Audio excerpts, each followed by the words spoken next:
Hey guys, welcome back to another video. I don't even know what to label this one. Usually when I'm doing recipes, it's like 4 recipes that I do for this or 4 recipes I do for that, like breakfast, lunches, brunches, whatever. But honestly, the recipes that I'm gonna be sharing with you today, they're just some of my favorite recipes that I make all the time because they taste amazing and I love them. And I also like to make them when I've got people coming over, friends, family, and actually specifically non-vegan friends and family, because who doesn't love a good pasta salad, a creamy, comforting coconut and peanut butter curry, and what's the third thing I'm making? Oh, and sweet, crispy tofu, which you can do, I mean, you can do everything with tofu. The options are endless, and I'm gonna show you a couple of them today. And also my new favorite way of making it, so yeah. Also, I don't know if you can see my injuries. Editing Miles will zoom in. I keep waking up, I've said this before to you guys, but I keep waking up with big scars on my face, like either scratches or cuts. I don't know what or who I'm doing in my sleep, but it's pretty scary.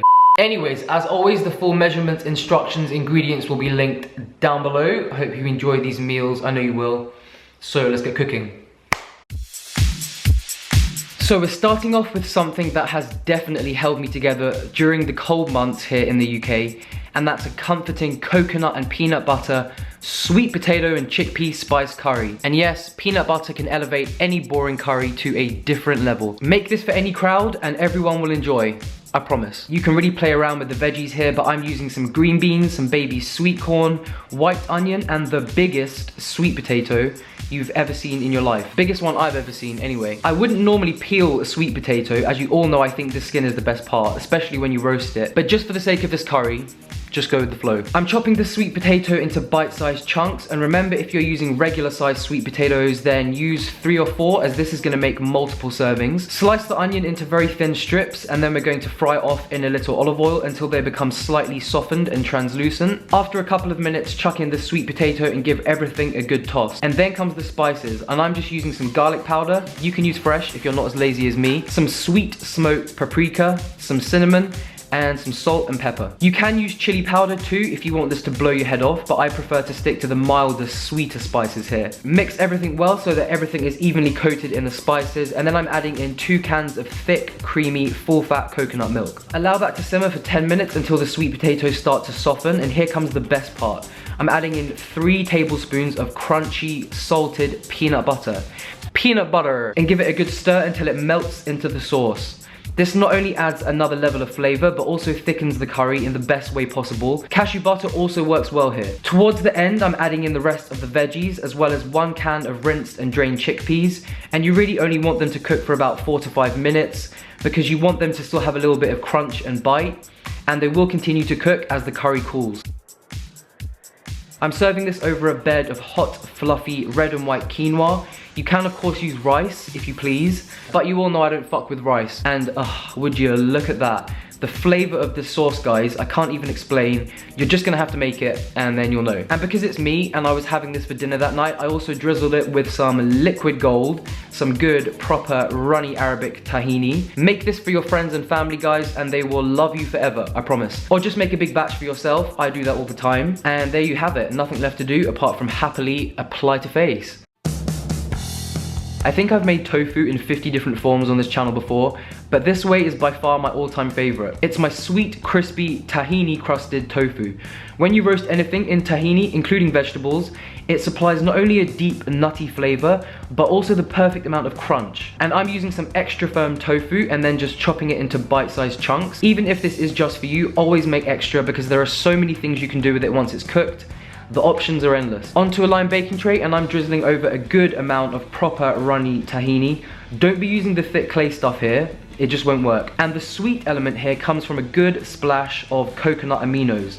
This not only adds so much flavor, but helps the tofu to caramelize in the oven. Some garlic powder, salt, pepper, and you really need to get in there with your hands and give this a good toss so that everything is well coated. Spread it out evenly and then into a hot oven for 20 minutes. I love having this as part of a big Buddha bowl, so I'm chopping up some romaine, lots of dark leafy greens, some red cabbage, cherry tomatoes, some good creamy soft avocado, bell peppers, and some perfectly roasted squishy sweet potato. I'm also adding a nice big dollop of hummus because you can't have a Buddha bowl without hummus, and just because hummus. And again, because it's me, hello, my name's Miles and I'm an addict. I'm also giving this a good drizzle of liquid gold and some spicy sriracha for a little extra kick. You could serve this to your guests taco style if you put it out all on the table, all the chopped veggies in different bowls, and then you can let everyone build their own tacos or tortilla wraps. But I'm always happy to serve everyone up with their own big colorful bowl so that we can all sit down at once and apply to face at the same time. Now, this is one of my favorite ways to use up any leftover baked tofu I've got, either for breakfast if I'm in a savory mood, or for a quick, easy lunch on the go. In a bowl, I'm mixing together some fresh corn, diced red onion, soft creamy avocado, the cold tofu, and a good drizzle of thick, sweet balsamic glaze. Give that a good mix, and then stuff as much as you can into a toasted whole grain pita pocket, and just like that, happily apply to face. Doing these voiceovers always leaves me parched. Alright, so this last recipe is honestly the easiest way to feed a hungry crowd, and I can assure you it's kiddie approved.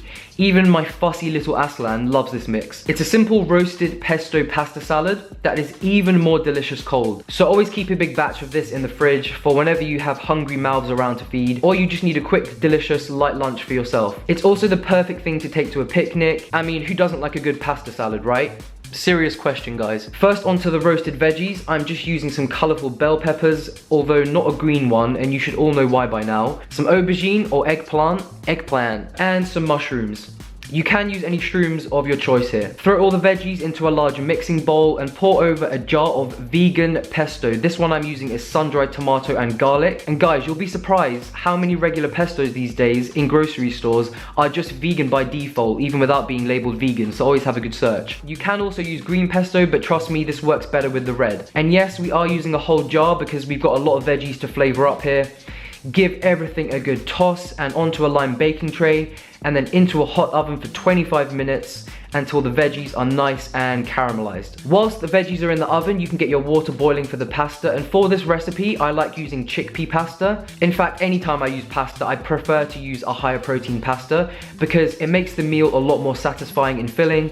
And also, you just can't taste the difference. These days, it tastes exactly the same as regular pasta, in my opinion. Even kiddie detectives won't be able to notice, trust me. But of course, you can use any pasta of your choice. Also, make sure you do the proper Italian thing and save a little bit of the starchy pasta water, as this can help to amalgamate the sauce when you're mixing it if needed. When the veggies are soft and caramelized, toss them into a large mixing bowl along with the pasta and mix everything until every little bit is smothered with the pesto sauce. For contrast, I like to add some cold diced creamy avocado. And of course, for me, I mean, at this point, do I even need to explain? A nice lake of good liquid gold. Anyways, guys, I really hope you enjoy making these very simple yet extremely delicious recipes and serve them to your loved ones as well. And as always, I'm sending you all so much love, and I'll see you on the next video. Laters.